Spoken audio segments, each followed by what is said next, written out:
नमस्कार। मैं आज आपको एक गांव की कहानी सुनाता हूँ। काफी लोग इस गांव को जानते हैं। इस गांव में पहले एक मुखिया था, जिसके लोगों ने काफी वहां पर करप्शन कर रखा था गांव में, जिससे लोग परेशान हो गए थे। तो एक नए आदमी को उन्होंने चुना, जो अपने आप को मसीहा बता रहा था और कह रहा था कि मैं सब कुछ ठीक कर दूंगा गांव में। तो लोगों ने उसे चुन लिया, उसकी बातों में आकर उसे चुन लिया। 5 साल तक वो कुछ खास नहीं करते रहा, इधर से उधर उधर से इधर कुछ कुछ चेंजेस लाए, लेकिन कोई बात नहीं बन रही थी। 5 साल बाद उसने कहा कि कैसे जीता जाए चुनाव फिर से। उसने बोला, देखो बगल के गांव वाले, अगर तुम मुझे नहीं जिताओगे तो बगल के गांव वाले हमला कर देंगे, तुम्हारे मवेशी चुरा के ले जाएंगे, तुम्हारा पानी रोक देंगे। तो गांव वाले ने कहा, चलो ये मजबूत आदमी है, इसको दोबारा मौका देते हैं। फिर से उसे मौका मिल गया। फिर 5 साल वो इधर उधर के राग सुनाते रहा उन्हें, और तीसरा टर्म आ गया। उसने बोला, अब इस बार क्या करें। तो पहला काम उसने किया, गांव के जितने पेंटर और हाका पारने वाले लोग थे उनको जमा किया, और उनको पैसे देके बोला, अब सब गांव भर की दीवारों में मेरा ही नाम दिखना चाहिए, सब दूर मेरे ही नारे छपने चाहिए, और जितने भी तुम लोग हाका पारने वाले लोग हो, जो ये कैंपेनिंग करते हो, वो सिर्फ मेरे बारे में बात करेंगे।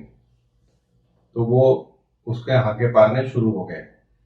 फिर उसने बोला क्या किया जाए, तो उसने जितने भी उसके विरोधी थे उनके घरों में जाकर अपने लोग भेज भेज कर उनके यहाँ छापे डाले, उनका माल असबाब गायब करवा दिया, ताकि वो उसके खिलाफ खड़े ही ना हो सके। जब पैसा नहीं होगा तो आप क्या लड़ोगे उससे। तीसरा काम उसने किया कि कुछ विरोधियों की टांगे तोड़वा दी, ताकि वो कैंपेनिंग ही ना कर पाए। वो जब चल ही नहीं पाएंगे, घर से निकल नहीं पाएंगे, तो उसके खिलाफ क्या बोलेंगे, तो वो अपने घरों में बंद है। चौथा काम उसने ये किया कि विरोधी पक्ष के जितने मजबूत लोग थे, जो उसको लगता था कि ये मुझे कुछ डैमेज कर सकते हैं, तो क्योंकि अब वो 10 वर्ष हो चुके थे उसे गांव का मुखिया रहते, तो उसने उनको खरीदना शुरू कर दिया। खरीद खरीद के उन्हें वो तीर्थ यात्रा पर भेज देता था, ताकि वो गांव में रही नहीं तो उसका विरोध कौन करेगा। तो ये सब चालें उसने बहुत अच्छे से सोच समझकर चली। फिर उसने और एक काम किया कि विरोधी पार्टी में या विरोधियों में जो भी पढ़े लिखे लोग थे, जो भी प्रोफेसर या बोलने वाले ऐसे टाइप के लोग थे, उन्हें उसने धीरे धीरे खरीदना शुरू कर दिया, ताकि और फिर उनसे वो सामने वाले अपने विरोधियों को टप्पू गप्पू इस तरह के नाम बुलवाते रहता था, ताकि लोगों को लगे कि ये सामने वाले अनपढ़ लोग हैं और मैं ही एक पढ़ा लिखा हूं। तो इस तरह से उसने बहुत अच्छी नाकेबंदी घेराबंदी कर ली।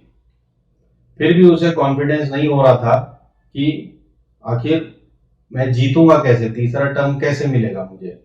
तो उसने जो भी वोट गिनने आने वाले थे उनको खरीदना शुरू कर दिया।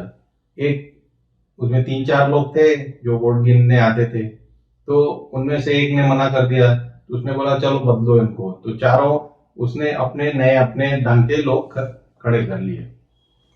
अब फिर भी उसने बोला कुछ तो मुझे जनता के लिए करना पड़ेगा, जनता आखिर क्यों मुझे इमोशनल होके वोट देगी। तो उसने बोला कि अभी एक गांव के टीले पर मैं सबसे बड़ा एक मंदिर बनवाऊंगा।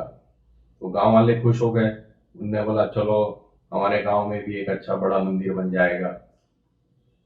और इसके साथ ही उसने बोला कि ये गांव की जितनी महिलाएं हैं उनको हर महीने में 500,000 रुपए यूं ही दे दूंगा। तो महिलाएं भी खुश। तो अब ये सब घेराबंदी उसने कर दी है, और अब बहुत जल्दी वहां 1-1.5 महीने के अंदर चुनाव होने वाले हैं उस गांव में। तो देखते हैं कि वो अपनी घेराबंदी में सफल हो पाता है कि नहीं। तब तक इंतजार करिए। हिंदुस्तान जिंदाबाद।